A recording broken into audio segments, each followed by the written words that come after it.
Dans la précédente vidéo, nous avons abordé ensemble la notion de variable. Nous avons vu comment est-ce que Python gérait la mémoire pour enregistrer les variables. On a profité pour voir en même temps les deux types de mémoire qui font généralement tourner nos super machines, c'est-à-dire la mémoire RAM, Random Access Memory, dont la principale utilité est tout simplement de garder temporairement nos données lors de l'exécution de nos programmes en production ou bien en développement, d'accord? Et la mémoire ROM, Read Only Memory, qui est une mémoire qui n'est généralement utilisée que lors de la persistance des données dans le disque dur pour le long terme, ok?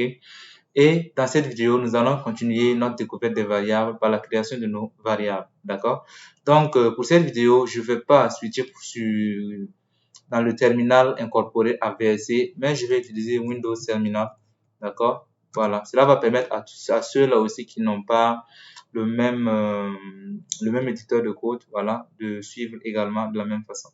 Ok, donc IPython est installé également ici. Bon, en fait, lorsqu'on l'installe, on l'installe de façon globale, donc elle est accessible depuis n'importe quel terminal. Ok, donc je lance, voilà, le shell et voilà, Python, voilà, move un shell interactif, IPython, qui va me permettre de lancer mes instructions. Donc, la première variable qu'on va créer, on va l'appeler A. On va dire que A égale à 25. Ok. Donc, lorsqu'on dit A égale 25, on va dire sur entrée. Python enregistre en mémoire la valeur de 25 et va créer, comment dirais-je, et va créer une étiquette qui va s'appeler A. Et ensuite, qu'est-ce que Python fait? Python va lier A à l'adresse de la cellule qui contient la valeur de 25. Donc, elle fait toujours ça en 3 étapes. Donc, on peut créer une deuxième valeur B que je vais appeler 16, que je vais affecter à 16 et je tape sur Entrée. Donc, Python reprend le processus et dit que il va d'abord chercher une case vide en mémoire où il va enregistrer la donnée de 16. Ensuite, qu'est-ce qu'il va faire? Il va créer B et va lier maintenant B à l'identifiant ou du moins à l'adresse de la cellule qui contient 16. OK? OK. Donc, pour vérifier en fait cela, Python a mis à notre disposition une fonction qui s'appelle id. Et id est une fonction qui retourne en fait l'adresse en mémoire qui contient notre variable. Donc, si on dit par exemple id de A et on tape sur entrée, il nous dit que A est localisé à l'adresse xxx, voilà, une suite de chiffres, voilà, qui indique en fait l'adresse en mémoire ou l'identifiant de la cellule qui contient notre variable A. Donc, on peut vérifier également id de B. Vous verrez que id de B également, c'est également une autre adresse qui est très différente de A. Donc, vous pouvez le comparer en faisant id de B égal à id de A. Donc, vous allez voir que id de B et id de A sont différents parce qu'il va retourner false. D'accord? Maintenant, on va faire un petit test pour que vous compreniez quelque chose. Vous vous souvenez du processus que je vous ai dit. Je vous ai dit d'abord que qu'est-ce que Python fait? Python d'abord crée la cellule, enregistre la donnée de 25 et crée l'étiquette A et lie A maintenant à l'identifiant de la cellule. Et ensuite maintenant, bon, par implication, A va implicitement référencer la valeur de 25 étant donné que A référence la cellule qui contient cette donnée. OK? Donc, si je redéfinis A, bon, du moins, je vais redéfinir B à 25, à la valeur de A. D'accord? Donc, A égale à 25 et B égale à 25. Si je demande à ce qu'il me compare cette fois-ci les données id de B égale id de A, il va me retourner true. Qu'est-ce que cela signifie-t-il? Que lorsque les valeurs sont les mêmes, Python lit toujours les étiquettes à la même cellule? Pas exactement. Et pour vous prouver, on va changer de valeur. On va dire que A cette fois-ci n'est pas égal à 25, mais A est égal à 257. D'accord? On va dire que B est égal à également à 257. Là, bon, vous voyez que A est égal à B. Voilà, A égale à B, c'est normal. Maintenant, si on teste les adresses en mémoire, vous allez voir que id de A et id de B vont retourner false. Pourtant, les deux variables ont les mêmes valeurs. 257, 257. OK? Maintenant, on va changer à nouveau les valeurs de la cellule, des variables plutôt. Cette fois, je dirais égal à moins 4. D'accord? A égale à moins 4 cette fois-ci. Et B est égal à moins 4 également. Et là, si on teste l'égalité des cellules, il retourne true pour dire qu'en réalité, ils ont la même identifiant. C'est-à-dire qu'en réalité, que moins 4 est enregistré dans la même cellule et Python référence les deux étiquettes à cette même cellule-là. D'accord? Si on teste cette fois-ci A égale à moins 8 par exemple, et B égale à moins 8, et on teste les identifiants, il va me retourner false. Donc, dans ce cas, c'est encore différent. Qu'est-ce qui s'est passé? On a eu 4 cas de figure. Premier cas, A et B sont égales à 25. Et dans ce cas, Python nous retourne true, c'est-à-dire qu'ils ont la même adresse en mémoire. Ensuite, on a testé A et B égale à 257, et là, il nous retourne false, pour dire simplement que B et A n'ont pas la même adresse en cellule. Ensuite, on a testé A et B égale à moins 4, et là, à nouveau, on obtient true, pour dire qu'ils sont localisés dans la même cellule. OK? Et enfin, on a testé A et B égale à moins 8. Et là, Python nous retourne false pour dire que bien que les valeurs sont égaux, en fait, A et B ne sont pas dans la même cellule. C'est-à-dire qu'ils sont dans des cellules séparées. Pourquoi est-ce que dans certains cas, est-ce que Python nous dit, il nous localise, en fait, les variables dans la même cellule, et dans d'autres cas, non. En fait, c'est un système que Python utilise appelé le système de cache. C'est-à-dire que Python, lorsque vous démarrez votre ordinateur et que vous commencez à lancer un programme Python, Python va initialiser, en fait, des cellules. Python va prédéfinir des cellules dans la mémoire où il va sauvegarder certaines valeurs natives. Et les valeurs là sont comprises entre moins 5 et 255. C'est-à-dire qu'en réalité, pour toute valeur comprise, pour toute valeur comprise entre moins 5 et 256 caractères, Python, en fait, enregistre ça nativement dans la cellule, dans des cellules prédéfinies. Donc, on appelle ça le système de cache. C'est-à-dire que Python va cacher, en fait, ces données-là en mémoire. Et lorsqu'on va dire à Python, je veux que tu me sauvegardes la valeur 25 qu'on avait tout à l'heure, qu'est-ce que Python nous dit? Il va vérifier, 25 est une donnée qu'il a déjà enregistrée en mémoire. Donc, il n'aura plus à créer une nouvelle cellule pour cette donnée. Mais la donnée existe déjà. Donc, tout ce que Python fait, c'est créer l'étiquette de la variable A et va lier l'étiquette de A et va lier A plutôt à l'identifiant de la cellule qu'elle avait déjà créée au préalable pour garder cette donnée. Et c'est ce qu'elle va faire également lorsqu'on va définir 25 égale à B, B égale à 25 plutôt. Dans ce cas de figure, Python fait également le même processus, c'est-à-dire que il va comment dirais-je, il va pas créer 25. 25 existe déjà dans sa mémoire. Il va plutôt créer B. Il va lier B à la même cellule. Donc, voilà pourquoi est-ce que B et A, ici, référençaient la même cellule. Maintenant, lorsqu'on vient à 257, 257 n'est pas dans l'intervalle qu'on a donné. Donc, 257 n'est pas caché en mémoire. Donc, lorsqu'on va dire d'abord A égale à 257, Python sait que 257 n'est pas une valeur qu'il a cachée. Donc, il va créer une cellule et va lier maintenant l'identifiant de la cellule à la variable A. D'accord? Et lorsqu'on va créer un nouveau B égale à 257, étant donné que 257 n'est pas toujours caché en mémoire, qu'est-ce que Python fait? Elle va créer une nouvelle cellule en nom et va garder la nouvelle valeur de 257. Bien que ces deux valeurs sont identiques, ils sont attribués à des cellules complètement différentes. D'accord? Voilà. Donc, voilà pourquoi est-ce que lorsque les valeurs de A et B étaient comprises entre moins 5 et 257, Python référençait toujours ça dans la même cellule, voilà, puisqu'il a caché ça en mémoire. Mais lorsqu'on sortait de la plage, c'est-à-dire moins 8 qui est carrément inférieur à moins 5, Python nous dit false. Ou bien lorsqu'on part à 257, il nous dit false parce que 257 n'est pas caché en mémoire. D'accord? Ok. Donc maintenant, on va tout simplement affecter en fait comment dirais-je, les tests qu'on avait eu à faire avec les opérateurs de comparaison dans les vidéos précédentes, cette fois-ci aux variables. D'accord? On a deux variables, A qui est égal à moins 8 et B qui est égal à moins 8. D'accord? Donc, je vous disais que lorsqu'on comparait en fait nos données du genre 15 égale à 12 à 25 par exemple, là, il nous dit false parce que évidemment, il n'y a pas d'égalité entre 15 et 25. Mais là, c'était pas assez parlant parce que on manipule les données directement. Ça n'avait pas vraiment du sens de tester des données natives ainsi. Mais lorsque ces données s'affectent à des variables, là maintenant, tout commence à prendre, tout commence à avoir du sens. Pourquoi? Parce que les variables sont généralement des données que l'on manipule pendant l'exécution d'un programme.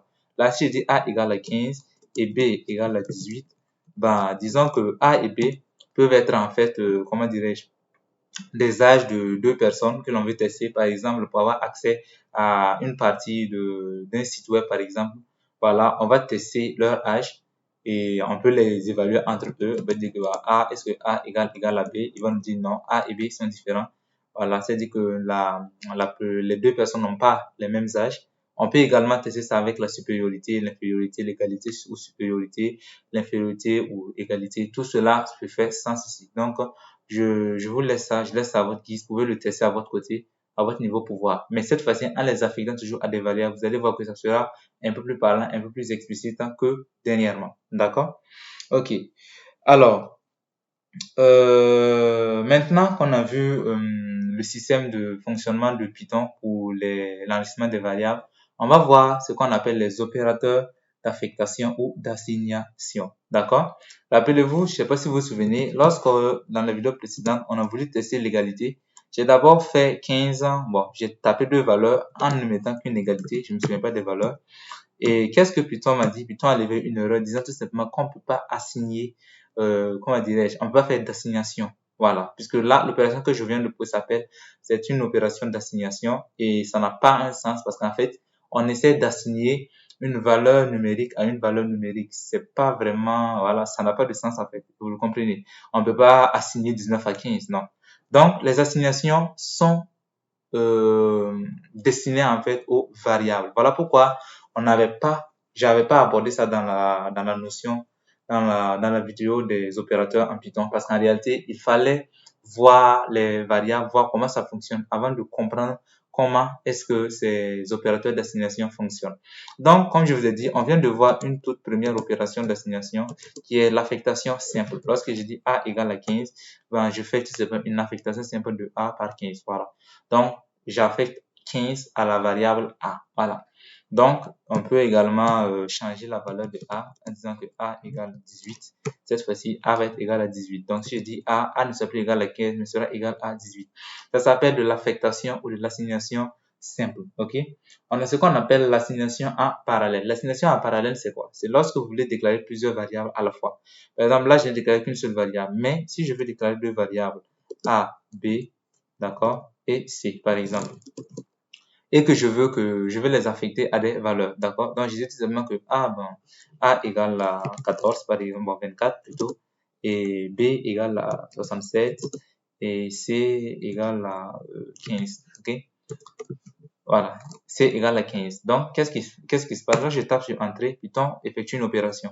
Lorsque je vais demander A, Python me dit que A égale à 24, B égale à 67 et C égale à 15. Donc, on vient d'assigner en fait trois valeurs à trois variables en les séparant, en les espaçant de virgule. D'accord? Voilà, donc ça s'appelle de l'assignation en parallèle. On a ce qu'on appelle l'opération de permutation. La permutation, c'est quoi? Rappelez-vous, on a défini trois variables. A, B et C. D'accord? On a défini A, B, C tout à l'heure. Maintenant, supposons que, bon, lors de la création des variables, je me suis trompé. Supposons que A, B, C représentent trois personnes et on veut les assigner leur âge. Hélas, lors de la manipulation, je me suis trompé comment dirais-je, de suite des variables. Donc, j'ai affecté les mauvais âges aux mauvaises personnes. Du genre, par exemple, j'ai inversé l'âge de A et B. Donc, au lieu que A soit égal à 24, en fait, A devait être égal à la valeur de B qui est de 67. Donc, la permutation va consister simplement à changer les valeurs de deux variables. Donc, si je dis A, virgule B est égal à B, virgule A. Donc, lorsque je vais valider, qu'est-ce que Python va faire? Python va interverser en fait les valeurs des deux variables. Donc, maintenant, A serait égal à 67 et B serait égal à 24. Donc, ça s'appelle la permutation. OK? Maintenant qu'on a vu la permutation, l'affectation en parallèle et l'affectation simple, on va voir l'incrément lors de l'affectation. D'accord? Cette fois-ci, A égale à 67. Maintenant, si on veut modifier la valeur de A, c'est-à-dire que ajouter une valeur dans A. Par exemple, si on veut ajouter 2 ans sur l'âge de A, par exemple, supposons que c'est un utilisateur d'un site web ou d'un programme et la personne grandit évidemment. Donc, 2 années après, ou bien une année après d'ailleurs même, on décide d'augmenter l'âge de la personne. Donc, qu'est-ce qu'on va dire? On va dire que A est égal à A plus 1. D'accord? Lorsqu'on dit A égale à A plus 1, on demande A, vous voyez que A égale à 68. On aurait pu également faire ajouter en fait la valeur de plus d'un. Par exemple, si je dis ici 10 cette fois-ci, A ne sera pas égal à 68, mais A sera maintenant égal à 78. Donc, cette opération qu'on vient de faire s'appelle l'incrément. C'est-à-dire qu'on incrémente la valeur de la variable en l'ajoutant d'une certaine d'une certaine somme, d'accord? Maintenant, il y a une opération plus raccourcie pour le faire. Par exemple, au lieu de dire A égale à A plus 10, bah, qu'est-ce qu'on aurait pu écrire? On aurait simplement écrit A plus 1 égale à 10. Donc, ça s'appelle tout simplement c'est une opération d'affectation. C'est-à-dire qu'on va affecter, c'est-à-dire qu'on va muter et affecter la variable la valeur de A de 10 points. C'est-à-dire qu'on va augmenter A de 10. Donc, maintenant, si vous tapez A serait égal à 88 et non 78. Voilà. Donc, on peut également faire l'incrément de du temps de valeur que l'on veut, de 1. Et là, maintenant, A serait égal à 89. OK? Il y a également, vous doutiez, l'opération inverse qui va consister à soustraire. Voilà. Donc, lorsqu'on soustrait, on dit qu'on décrémente. OK? Donc, comme l'autre côté, pour décrémenter, on peut également passer par une formule. Donc, c'est-à-dire que A égale à A moins 10. Lorsqu'on dit ça, ben, il va affecter à A la valeur de 79, puisqu'on a retiré 10 dans la valeur de A. Mais comme dit également, la formule raccourcie consiste à faire A moins égal à 10. Et là, il va réduire également et A serait égal à 69. Il va retirer 10. Voilà. Donc, on peut également réduire d'autant de valeurs qu'on veut. On peut pas de 10, on peut réduire de 1 également. Et là, A revient à 68. Voilà. OK? Ensuite, on a la multiplication. Donc, la multiplication fonctionne également de la même façon, en ce sens que si on dit A multiplié égale à 2, il va dire que A ne sera pas égal à 68, mais 136, puisque 136 est le multiple de 2 de 68. OK? Voilà. Donc, 108 2 fois fait 136. Voilà. Donc, vous pouvez également répéter les mêmes opérations avec toutes les opérations d'arithmétique standard, c'est-à-dire addition, multiplication, soustraction et le modulo. Voilà. Également pour les divisions entières, ça marche également parfaitement, ainsi que la puissance. Donc, si on veut, comment dirais-je, faire une division, voilà, entière, on dit égal 2. Il va me dire que A égale à 68. Donc, il va diviser ça par 2, ça fait 68. Là, je viens de faire la division entière, d'accord? J'aurais pu faire une division simple. Et là, il va me dire, bah, A égale à 34. Voilà. Donc, ça marche comme ça marche pour toutes les opérandes. Donc, on peut également élever au carré avec la double étoile et 2. Là, il va me dire que A égale à 1156 étant le multiple de le carré de 34. OK? 34 fois 34, ça fait 1156. OK? Voilà. Donc, on a vu grosso modo les différentes opérations d'affectation et d'assignement. OK? Maintenant, on va voir quelques règles pour la création de variables. Tout à l'heure, on a créé des variables, mais nos variables ne contenaient qu'un seul caractère plutôt. Voilà, donc c'est assez simple. Maintenant, en pratique, en fait, les variables ne se nomment pas ainsi. Généralement, les variables sont un peu plus longues que ça. Il y a des règles de nomination des variables, d'accord? La première règle pour nommer une variable, je vais énumérer les règles ainsi. Premièrement, il faut savoir que le nom d'une variable doit être composé de lettres, de caractères, de majuscules plutôt, majuscules, de minuscules,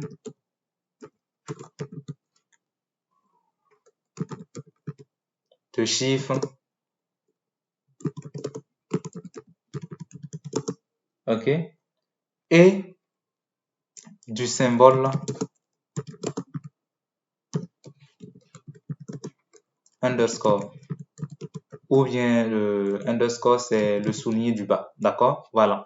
Donc la première condition pour créer une variable, c'est d'abord de savoir que le nom de la variable ne peut contenir que des lettres, des majuscules, des minuscules et des chiffres, et le symbole underscore, le tiret du 8, d'accord?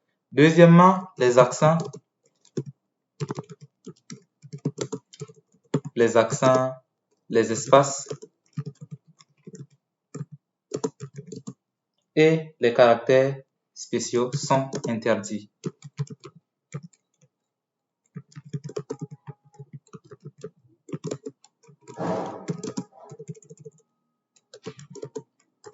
Donc, les caractères spéciaux, les accents et les espaces sont interdits dans les noms des variables. Le seul caractère spécial qui soit accordé, c'est tout simplement le souligné ou underscore également, le tiré du bas. C'est le seul caractère spécial qui soit accepté dans le nom d'une variable. D'accord? Donc, en troisième point, le nom d'une variable ne doit jamais commencer par un chiffre. D'accord? Donc, le nom d'une variable ne doit jamais commencer par un chiffre. D'accord? Donc, et en quatrième point, il faut le savoir, Python est sensible à la casse. Python est sensible à la casse. Et qu'est-ce que ça veut dire? Ça veut dire simplement que les caractères, les majuscules et les minuscules sont différents en Python. D'accord? Donc, les majuscules et les minuscules sont très différents en Python. OK? Donc, on va créer quelques variables et vous allez voir comment ça marche. Tout à l'heure, rappelez-vous, j'avais créé 3 variables A, B, C et je disais que A, B, C peut être des âges de 3 personnes que l'on va utiliser. Mais en pratique, c'est pas conseillé de nommer des variables ainsi. En pratique, il est plutôt conseillé que d'avoir des variables qui sont parlant plus explicites. En ce sens que, au lieu de dire A pour l'âge de Ted et B pour l'âge de Roxane, ben, pourquoi ne pas écrire simplement âge de Ted, voilà, égale à 25 par exemple. Voilà, donc l'âge de Ted égale à 25. On dira que bon, l'âge de Roxane est égal à 19. Voilà, et on valide. Donc, c'est des noms de variables qui sont plus parlants, plus explicites. Lorsqu'on voit ça, on sait simplement qu'on parle de l'âge d'une personne et c'est plus facile à lire ainsi. Donc là, les deux variables qu'on vient de créer sont des variables valides. Comme vous le voyez, en fait, htl n'est composé que de caractères alphanumériques et hroxane également caractère alphanumérique. Donc, première règle, le nom de la variable peut être composé de lettres, de majuscules, de minuscules, de chiffres et de symboles underscore. C'est-à-dire que si on décide de nommer âge Roxane, cette fois-ci, on va dire âge Roxane 2, si on suppose qu'on a 2 Roxane, égale à 22 par exemple. Voilà, et là, c'est également valide. On a un chiffre 2 qui est là et ça le rend toujours valide. D'accord? On peut également dire âge Ted underscore pour dire qu'en fait, ça, c'est un autre Ted. Et là, on dira lui, son âge, c'est égal à, comment dire, 36 ans. Voilà. Donc, là également, c'est valide, puisqu'en réalité, on a utilisé le symbole du underscore qui est le seul symbole valide en Python. Maintenant, on nous dit les accents, les espaces et les caractères spéciaux sont interdits, sauf le souligné qu'on vient d'utiliser. Donc, on ne peut pas créer une variable du genre, comment dirais-je, htête comme ça. Donc, si je dis htête égale 25, Python ne va pas comprendre, il va planter parce qu'en fait, l'espace n'est pas accordé. Pareil, si on met un caractère accentué également, il va lever le même type d'erreur parce qu'il interprète mal les accents. OK? Voilà.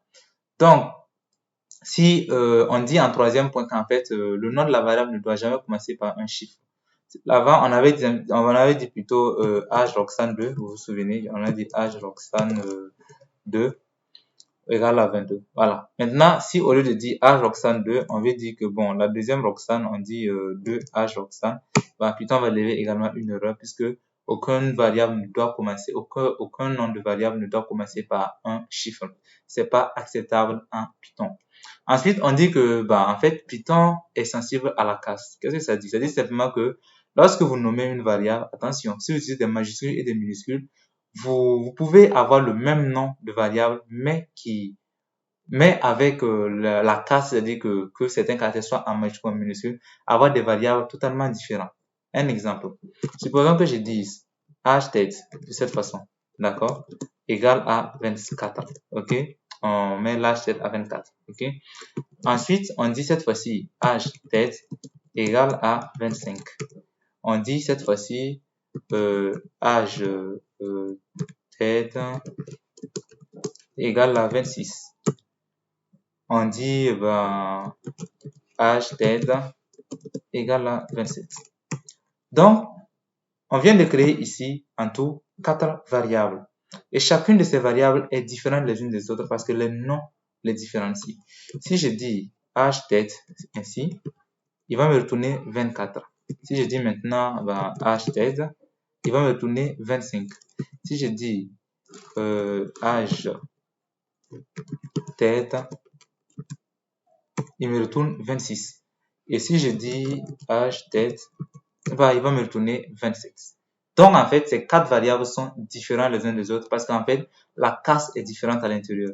Là, âge tête n'est composé que de minuscules entiers. Là, âge tête est composé avec un T en majuscule. Là, âge tête est composé avec le J et le D en majuscule. Et là, en réalité, la casse est totalement en caractère capital. Donc, ce qui signifie que tes quatre variables sont très différents les uns des autres. D'accord? Voilà. Maintenant, lors de la nomination des variables, il existe ce qu'on appelle des mots réservés. Et dans tout langage, en fait, on a des mots qui sont réservés. C'est quoi un mot réservé? Un mot réservé, ce sont des mots qui sont propres au langage, qui permettent de faire les choses du langage. Par exemple, on a vu quelques mots réservés ensemble. Le print, par exemple. Vous vous souvenez, lors de nos premiers trucs, on a d'abord parlé du print qui permet d'afficher une information. D'accord? Voilà. Donc, on dit je suis une information. OK? Voilà. Donc, print, en fait, est un mot réservé. En Python, les mots, vous pouvez affecter des valeurs aux mots réservés, mais c'est pas prudent. Et voilà justement l'avantage de l'éditeur de code, puisque en réalité, il n'est pas évident de connaître tous les mots réservés, puisqu'il y a des mots réservés qu'on n'utilise pas fréquemment, on ne peut pas les connaître tous. Mais lorsque vous allez taper un mot réservé dans un éditeur de code approprié, vous allez voir que le mot réservé est généralement accompagné d'une corrélation syntaxique qui le diffère des autres. Par exemple, lorsque je fais print, vous voyez que print s'affiche en vert. C'est la même chose si je fais un if, il s'affiche en vert. Un else, il va s'afficher en vert. Un in, il s'affiche en une couleur. Un not s'affiche également dans une couleur. Donc, lorsque vous tapez le nom d'une variable, si je dis hertz par exemple, voilà. Là, en fait, il est blanc parce qu'en fait, c'est un nom qui est libre. Donc, c'est pas un mot réservé. Je peux affecter une valeur à cette variable-là. D'accord? Sans souci. Voilà. Donc, si je dis hertz, voilà, hertz égale à ça. Mais par exemple, lorsque je vais dire classe, ainsi, et je tape espace, classe, il me dit, non, classe est en vert, donc c'est que c'est un mot réservé, je ne dois pas l'utiliser. Si je tape def, voilà, il me dira que non, def aussi, c'est un mot réservé. Il n'est pas prudent d'utiliser ça pour assigner une valeur, voilà. Donc, attention, lorsque vous voulez nommer vos variables, lorsque vous tapez déjà le nom de la variable, soyez attentif lorsque vous tapez, Python parle d'elle-même, d'accord? Donc, Python va vous notifier que, ah non, ce mot-là est réservé. Donc, on appelle ça des mots réservés. OK? Donc, ces différents mots que je viens d'utiliser, il y en a que vous connaissez, il y en a que vous n'avez pas encore vu. C'est pareil pour ID. ID également, c'est un mot réservé. Ça aussi, on vient de le voir tout à l'heure.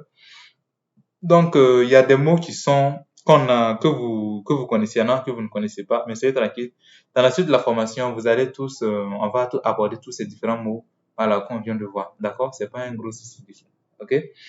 OK. Maintenant qu'on a vu comment nommer les variables et tout, je vous ai dit qu'en réalité, les variables doivent être explicites. Évitez de mettre des variables du genre A, B, C, D pour référencer des valeurs du type H, par exemple. Préférez mettre H, X, H, Y, H, Z, X, Y et Z étant les noms des différents utilisateurs que vous voulez tester sur l'H, d'accord? Voilà. Donc, une variable doit être explicite. De son nom, on doit savoir à quoi elle sert. D'accord? Maintenant, il existe quand même quelques conventions d'écriture des, comment dirais-je, des variables. OK? C'est pas une obligation. On peut nommer vos variables comme vous le voulez, comme je l'ai dit.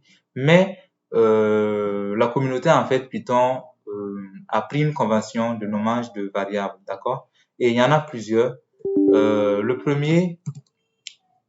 La première convention de nommage que je vais vous présenter, c'est le camel case, d'accord?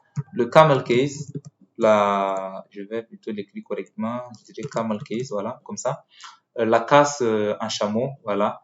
C'est tout simplement une forme de notation qui demande en réalité que lorsqu'on veut nommer nos variables, que le premier mot du variable soit tout en minuscule et que les autres mots qui suivent commencent toujours leur première lettre en majuscule. Par exemple, lorsque j'ai dit htest, vous voyez que lorsqu'on dit htest ainsi, htest n'est pas, bon certes c'est facile à lire, mais c'est pas vraiment si facile à lire parce que bon, c'est tout simplement en deux mots, ça se lit simplement, mais vous voyez que c'est un peu confus. On a l'impression qu'on a écrit un seul mot htest alors que c'est deux mots qui sont accolés. comme le langage ne supporte pas les espaces, on ne peut pas écrire htl ainsi. Donc, on les accorde ensemble. Le camel case nous dit, lorsque vous notez en camel case, ben, au lieu de dire htl ainsi, ben, vous allez commencer le deuxième mot, c'est-à-dire TED, avec une majuscule. Donc, la majuscule que vous placez là vous permet de casser carrément le rythme de lecture. Et là, on sent qu'on a introduit un nouveau mot. Donc, lorsque vous allez lire les H-tête, vous allez voir que H-tête, c'est carrément un autre nom, voilà, qui est là. Donc, c'est ainsi. Donc, sur deux mots égaux, on peut dire que bah, non, ça, c'est pas du tout, ça n'a pas vraiment une grande différence. Mais lorsque le nom est long, par exemple, si je dois dire H-tête de demystify code. Voilà, là vous voyez que là maintenant ça commence à parler parce que là vous voyez que plus le nom de la variable est long, plus la notation camel case permet de casser le rythme et pouvoir lire plus facilement la variable. Voilà, donc comparez ça à une notation carrément en minuscule, vous allez voir que c'est pas si simple que ça de le lire. Donc si on dit là maintenant 24, voilà, donc ça passe tout seul. D'accord.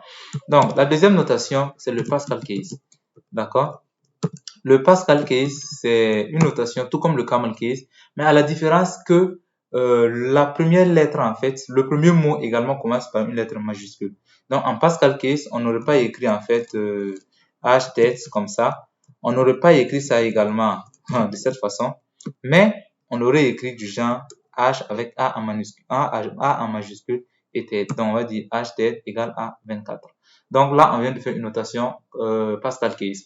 Donc, si on doit reprendre ça voilà, avec une variable longue, on dira htd demystify code, voilà, égal à 24. Et voilà. Donc là, il va afficher l'âge, voilà, de tête demystify code. Donc, vous voyez que la notation est un peu différente du Pascal case au camel case. Mais la différence se situe juste au niveau du début. Voilà. Donc, c'est-à-dire qu'en Pascal case, le premier mot également commence en majuscule et les autres mots cassent également le rythme avec des majuscules en entrée. Voilà. Et en dernier point, on aura ce que j'appelle le kebab case, d'accord? Le kebab case, ou plutôt du moins une variante du kebab case, puisque le kebab case originel, en fait, demande à ce qu'on mette des tirets. Et rappelez-vous, le tiret est un caractère, est un symbole qui n'est pas accepté en Python, comme dans beaucoup d'autres langages. Donc, pour remplacer cela, en fait, on remplace le tiret par un underscore, qui est un caractère spécial bien accepté. Donc, lorsqu'on va dire âge tête, au lieu de l'écrire ainsi, le kebab case original aurait aimé qu'on écrive ça comme ça. Mais comme le tiret n'est pas accepté, ben on va remplacer le tiret par un underscore, un tiret de 8. Et là, on va dire âge tête égale à 25. Et là, on va dire que l'âge tête égale à 25. Donc, le kebab case permet de simuler un espace, puisque l'underscore quand même crée un espace au-dessus qui permet de sentir carrément que c'est deux mots totalement séparés. Donc, on peut également l'écrire en long avec un long variable plutôt htd2 demystify code. Voilà. Donc, la notation en kebab case serait égale à ça. Donc, c'est carrément plus apprécié. Pourquoi? Parce qu'en fait, elle permet d'avoir des espaces qui permettent de bien lire la chose. OK? Maintenant, je vous ai donné 3 mots de notation. Mais sachez que la communauté Python est pas mal dans Python et dans d'autres langages ailleurs.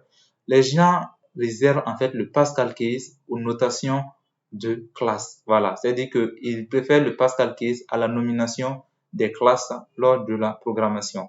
Et ils réservent le kebab case et le camel case pour la notation des variables. Personnellement, je vous conseille également d'adopter cela. Mais vous pouvez également annoter en Pascal case si vous le voulez. Mais la convention aimerait que vous utilisiez soit du kebab case, soit du camel case pour la notation, pour les nominations de vos variables et utilisez le Pascal case pour la nomination de vos classes. Donc, on verra l'histoire de classe dans la deuxième partie lorsqu'on va parler de la POO. Mais pour l'instant, sachez que le Pascal case est généralement réservé pour les nominations de classe et le kebab case et le kebab case et le camel case utilisé pour la nomination de nos variables et de nos fonctions. OK? Donc, cela va mettre fin à la vidéo. Si vous avez des questions, n'hésitez pas à les laisser en commentaire. On se fera toujours un plaisir de les répondre. Si vous avez des suggestions, des remarques, laissez-les également en commentaire, ça fait toujours plaisir. Ça nous permettra également d'améliorer voilà, la façon dont nous dispensons nos cours. Donc, moi, je vous donne rendez-vous à la prochaine vidéo où nous allons parler des types natifs en Python. Ciao!